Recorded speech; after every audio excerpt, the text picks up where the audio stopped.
करता है, जब कूल्हे की मसल्स हमारी जब ब्लीड करेगी तो उसके लिए हमें करना क्या उस समय। अच्छा, जब ब्लीडिंग के दौरान क्या करना है? ब्लीडिंग के दौरान सबसे जरूरी ये है कि आवाज क्यों हो रही है? सबसे जरूरी चीज ये है कि हमको एकदम फ्लैट रहना है। मतलब जैसे आप सो रहे हैं, जैसे ये नॉर्मली जैसे सो रहा है ये बच्चा, इस तरह। क्योंकि जनरली क्या होता है कि उसमें आप ब्लीड करता है, जैसे आराम मिलता है वैसे लेट जाते हैं। पर कोशिश ये करना है कि अगर सीधे रहेंगे, हमारा पोस्चर उसमें खराब हो जाता है फॉल ब्लीडिंग में।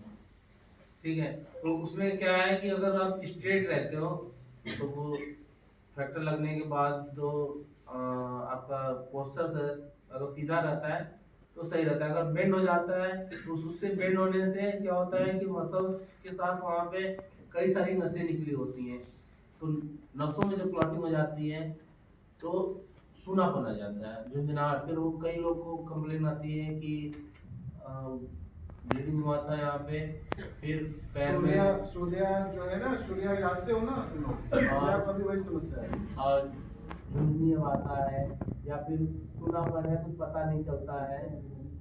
तो इसके लिए तो उसमें क्या करना है, स्ट्रेट लेटना है और थोड़ा सा जब एक हफ्ता बीत जाए, 10 दिन बीत जाए तो पेट केवल भी लेटना है।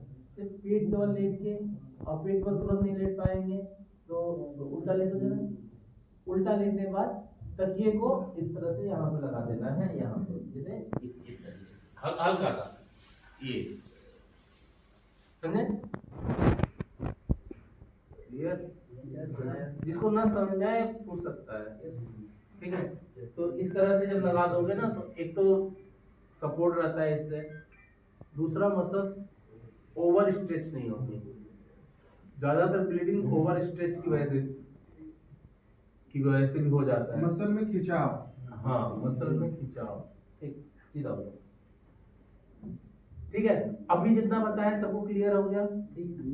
कूल्हे के लिए, घुटने के लिए और एंकल्स के लिए। ठीक है, और इसमें देखो अभी जो हमने बताया, ये हमने क्या बताया? आइसोमेट्रिक। आइसोमेट्रिक में क्या होता है, हमारी मसल्स का कॉन्ट्रैक्शन और रिलैक्सेशन होता है, समझे? जितनी तकिया दबाने वाले एक्सरसाइज है उसमें हमारे जोड़ मूव नहीं होते, हमारे उसमें मसल का इन्वॉल्व होता है। ठीक है, और आइसोटोनिक अब हम बताने जा रहे हैं जिसमें हमारे जोड़ों के लिए एक्सरसाइज है। तो जोड़ के लिए जो एक्सरसाइज हमारे, मान लो घुटने से शुरुआत करते हैं, घुटना नहीं मोड़ रहा है तो घुटना मोड़ना, सीधा करना, ये सिंपल सी एक्सरसाइज हो गई। ठीक है, इसको आप लेट के भी कर सकते हो, आप बैठ के भी कर सकते हो। ठीक है, बैठ के जैसे करना है, बैठ के बैठ गए ऐसे, जितना मोड़ रहा है ठीक है। अब पैर को ऐसे सीधा करना, पैर को सीधा करना है, मोड़ना है, मोड़, फिर सीधा करो, फिर मोड़। देखो इसमें क्या करना है हमको, एक चीज मोड़ रहा है अच्छा है, और इसके हमको कम से कम 20 से 25 बार करना है। ये 20 से 25 करने में ध्यान ये देना है कि जो हमारा जो जोर लगे वो यहाँ से, जो हमारी क्वाड्रिसेप्स मसल्स हैं वहीं से लगे, और कूल्हा उठना नहीं चाहिए। ठीक है, और फिर उसको पहले तो लगातार कर देना है, रोकना नहीं है।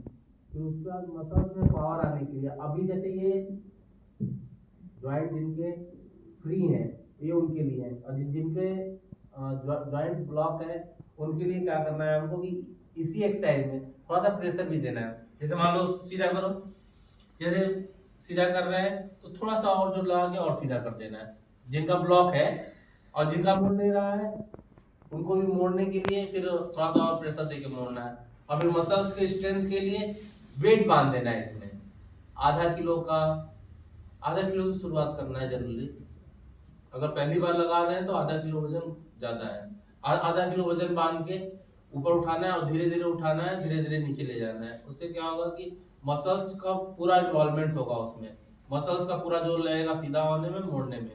एक तो ये करना है, घुटने के लिए है ये, और दूसरा एंकल के लिए हमें ये करना है, पूरा एंकल टू मूवमेंट करना है, ये चीज करना है। और दूसरा इस तरह से जैसे हम एंकल पे वेट बियरिंग कर सकते हैं, सामने इस तरह से गए दीवार पे है, ये